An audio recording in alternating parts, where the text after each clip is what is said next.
വെറും 55 കിലോ മാത്രം ഭാരമുള്ള വേൾഡിൽ തന്നെ ഏറ്റവും കേപ്പബിൾ ആയിട്ടുള്ള സ്മോൾ ബോട്ട് ഏതാണെന്ന് ചോദിച്ചു കഴിഞ്ഞാൽ ഒരുപക്ഷെ ഇതായിരിക്കും. ഇവൻ്റെ കേപ്പബിലിറ്റി ലോകമെമ്പാടുമുള്ള ബോട്ട് പ്രേമികൾ പരീക്ഷിച്ചറിഞ്ഞതാണ്.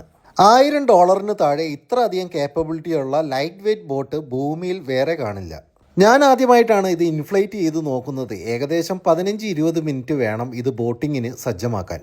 4 പേർക്ക് സുഗമമായി യാത്ര ചെയ്യാൻ പറ്റുന്ന ഇവനെ മടക്കി ഒതുക്കി ഒരു കാറിൻ്റെ ഡിക്കിയിൽ വെച്ച് കൊണ്ടുപോകാം എന്നുള്ളതാണ് മറ്റൊരു അഡ്വാൻറ്റേജ്. 4 എയർ ചേംബറുകളോട് കൂടി വരുന്ന ഇവൻ സുരക്ഷിതത്വത്തിൻ്റെ കാര്യത്തിലും മുൻപിൽ തന്നെ. ബോത്ത് സൈഡ് ഹോൾഡ് ചെയ്യാനായിട്ട് നല്ലൊരു സ്ട്രോങ് ഹുക്കുണ്ട്. ഇവിടെ പിടിച്ച് നമുക്ക് ലിഫ്റ്റ് ചെയ്യാൻ പറ്റും. ഇരിക്കുന്നവർക്ക് പിടിക്കാനായിട്ട് നല്ല ഹോൾഡ്.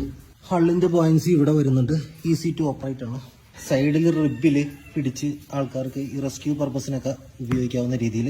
പിന്നെ എനിക്ക് ഭയങ്കരമായിട്ട് ഇഷ്ടമായ ഒരു സംഭവം ഇതിൻ്റെ ഓർസാണ്. ഓർസ് അടിപൊളിയാണ്. ഈ ഓർസ് നമുക്ക് ഇതിൻ്റെ അകത്ത് അറ്റാച്ച് ചെയ്ത് വെക്കാം. ഒരു കാരണവശാലും നമ്മുടെ ബോട്ടിൽ നിന്ന് പോവില്ല. നമുക്ക് മുമ്പോട്ടും പുറകിലോട്ടും സ്ട്രോക്ക് ചെയ്യാൻ എളുപ്പമാണ്. പിന്നെ ഇതിൻ്റെ ക്വാളിറ്റി ഉണ്ടോ, ഇതൊക്കെ ബ്രാസിലാണ് ചെയ്തിരിക്കുന്നത്. നല്ല ഹെവി ആയിട്ടാണ് ചെയ്തേക്കുന്നത്. 2 പീസ് ഓറാണ്. പിന്നെ ബോട്ട് ലിഫ്റ്റ് ചെയ്യാനായിട്ട് നല്ല 2 ഹാൻഡിൽ കൊടുത്തിട്ടുണ്ട്. 2 സൈഡിലും ഉണ്ട്. ഇതൊക്കെ ഒരു റബ്ബറൈസ്ഡ് മെറ്റീരിയലാണ്, പക്ഷെ നല്ല ക്വാളിറ്റി കേട്ടോ. ഇതൊക്കെ നല്ല പെർഫെക്റ്റ്ലി ബിൽട്ടാണ്. അതുപോലെ ഹാൻഡിൽ ബാക്കിലും കൊടുത്തിട്ടുണ്ട്. പിന്നെ ഓരോ പാർട്സ് ടു പാർട്ട് അത്യാവശ്യം നല്ല ക്വാളിറ്റിയിലാണ് വരുന്നത്. പിന്നെ എൻജിൻ വെക്കാമെന്നുള്ളതാണ്.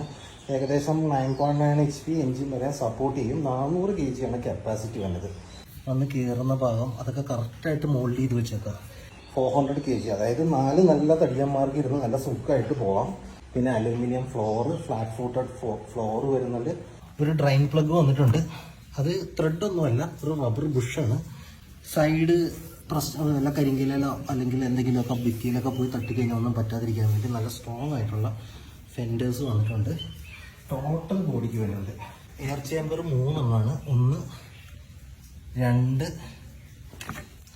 3, പിന്നെ ഹള്ളിൻ്റെതും കൂടിയും ചേർത്ത് 4. അപ്പോൾ പഞ്ചറായി പോകുമെന്നുള്ള പേടി വേണ്ട. 10 അടി മാത്രമേ ഉള്ളൂ.